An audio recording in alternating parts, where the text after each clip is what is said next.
ইরানের শেষ রক্ষা কি হবে? মধ্যপ্রাচ্যের দাবার চালে আসল কলকাঠি নাড়ছে কারা? ইসরায়েল আমেরিকা নয়, ইরানকে ধ্বংস করতে চায় ঘরের শত্রু। নেপথ্যে আসল ঘটনা। মধ্যপ্রাচ্যের এক অশান্ত আগ্নেয়গিরির নাম ইরান। কয়েক দশক ধরে পশ্চিমা বিশ্বের নিষেধাজ্ঞা, অভ্যন্তরীণ বিদ্রোহ এবং ইসরায়েলের সাথে ছায়াযুদ্ধ সব মিলিয়ে ইরান এক কঠিন সময়ের মধ্য দিয়ে যাচ্ছে। বিশ্ব রাজনীতিতে বর্তমানে সবচেয়ে বড় প্রশ্ন, ইরান কি টিকে থাকবে নাকি সত্যিই তাকে মানচিত্র থেকে মুছে দেওয়ার যে ছক আঁকা হয়েছে তা সফল হবে? আজ আমরা পর্দার আড়ালের সেই কুশীলবদের খুঁজব যারা ইরানের পতন চায় এবং খতিয়ে দেখব মিত্রদের ভূমিকা। ইরানের প্রধান প্রতিপক্ষ, কলকাঠি নাড়ছে কারা? ইরানকে মানচিত্র থেকে মুছে দেওয়া বা বর্তমান শাসন ব্যবস্থা উপড়ে ফেলার পেছনে প্রধানত তিনটি শক্তি কাজ করছে। ইসরায়েলের কাছে ইরান একটি অস্তিত্বগত হুমকি।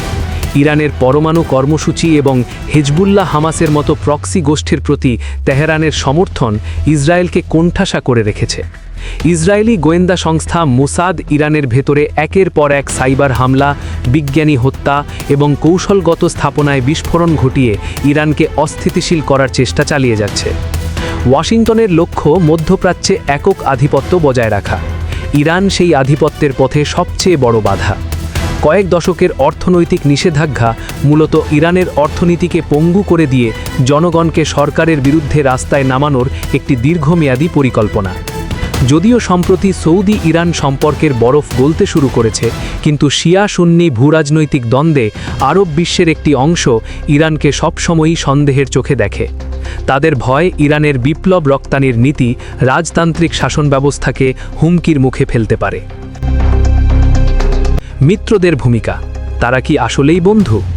ইরানের শক্তির অন্যতম উৎস তার মিত্ররা, তবে ভূ রাজনীতিতে স্থায়ী বন্ধু বলে কিছু নেই। ইউক্রেন যুদ্ধের পর রাশিয়া ও ইরানের সম্পর্ক এক নতুন উচ্চতায় পৌঁছেছে।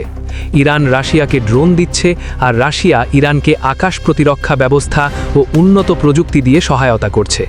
তবে মনে রাখতে হবে, রাশিয়া সব সময়ই নিজের স্বার্থ আগে দেখে। মধ্যপ্রাচ্যে ইসরায়েলের সাথেও রাশিয়ার গভীর সম্পর্ক রয়েছে।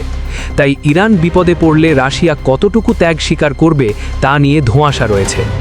চীন ইরানের তেলের সবচেয়ে বড় ক্রেতা এবং 25 বছর মেয়াদী বিশাল বিনিয়োগ চুক্তিতে সই করেছে। কিন্তু চীনের নীতি হলো ব্যবসা, তারা কোনো সরাসরি যুদ্ধে জড়াতে চায় না। ইরান যদি ইসরায়েল বা আমেরিকার সাথে সরাসরি যুদ্ধে জড়িয়ে পড়ে, চীন সম্ভবত পর্দার আড়ালে থেকে কেবল কূটনৈতিক সমর্থন দেবে, সামরিক নয়। হিজবুল্লাহ, হুথি এবং ইরাকের মিলিশিয়ারা ইরানের আসল ঢাল। ইরানকে মানচিত্র থেকে মুছতে হলে আগে এই নেটওয়ার্ক ধ্বংস করতে হবে, যা বর্তমান পরিস্থিতিতে প্রায় অসম্ভব বলে মনে হয়। পর্দার আড়ালের ষড়যন্ত্র ও ভেতরের শত্রু। ইরানকে বাইরে থেকে ধ্বংস করার চেয়ে ভেতর থেকে ভাঙার চেষ্টা অনেক বেশি প্রবল। মুদ্রাস্ফীতি এবং বেকারত্ব ইরানের সাধারণ মানুষকে সরকারের মুখোমুখি দাঁড় করিয়ে দিয়েছে। গোয়েন্দা সংস্থাগুলো এই ক্ষোভকে কাজে লাগিয়ে গৃহযুদ্ধের পরিস্থিতি তৈরি করতে চায়। কুর্দি এবং বালুচ আদিবাসীদের মধ্যে স্বাধীনতার আকাঙ্ক্ষা জাগিয়ে তুলে ইরানকে ভেতর থেকে টুকরো করার একটি নীল নকশা অনেক দিন ধরেই টেবিলে রয়েছে। ইরান কি টিকে থাকতে পারবে? ইরানকে মানচিত্র থেকে মুছে ফেলা বা শাসন পরিবর্তন করা যতটা সহজ মনে হয়, বাস্তবে ততটা নয়। এর কারণগুলো হলো, ইরানের পাহাড়ি ভূখণ্ড এবং বিশাল আয়তন একে জয় করা যে কোনো পরাশক্তির জন্য দুঃস্বপ্ন হতে পারে। নিষেধাজ্ঞার ভেতরেও ইরান ড্রোন এবং মিসাইল প্রযুক্তিতে অভাবনীয় উন্নতি করেছে। তাদের আন্ডারগ্রাউন্ড মিসাইল সিটি বা মাটির নিচের ক্ষেপণাস্ত্র শহরগুলো যে কোনো আক্রমণকারীর জন্য বড় হুমকি। ইরানের শাসন ব্যবস্থা কেবল সামরিক শক্তির ওপর নয়, বরং একটি নির্দিষ্ট ধর্মীয় ও জাতীয়তাবাদী চেতনার ওপর দাঁড়িয়ে আছে। এই চেতনাকে নিশ্চিহ্ন করা কঠিন। ইরান বর্তমানে একটি ত্রিমুখী লড়াইয়ের মধ্য দিয়ে যাচ্ছে: নিষেধাজ্ঞা, সাইবার যুদ্ধ এবং অভ্যন্তরীণ অসন্তোষ। পর্দার আড়ালে অনেক দেশই ইরানের পতন চায়, এমনকি কিছু মিত্র দেশও হয়তো গোপনে নিজেদের স্বার্থ হাসিল করছে। তবে ইরানের দীর্ঘ ইতিহাস বলে তারা চরম সংকটেও টিকে থাকতে জানে। ইরান মানচিত্র থেকে মুছে যাবে কিনা তা নির্ভর করবে তাদের অভ্যন্তরীণ ঐক্য এবং মিত্রদের সাথে সামরিক বোঝাপড়ার ওপর। বিশ্ব রাজনীতির দাবার চালে ইরান এক দুর্ধর্ষ খেলোয়াড়।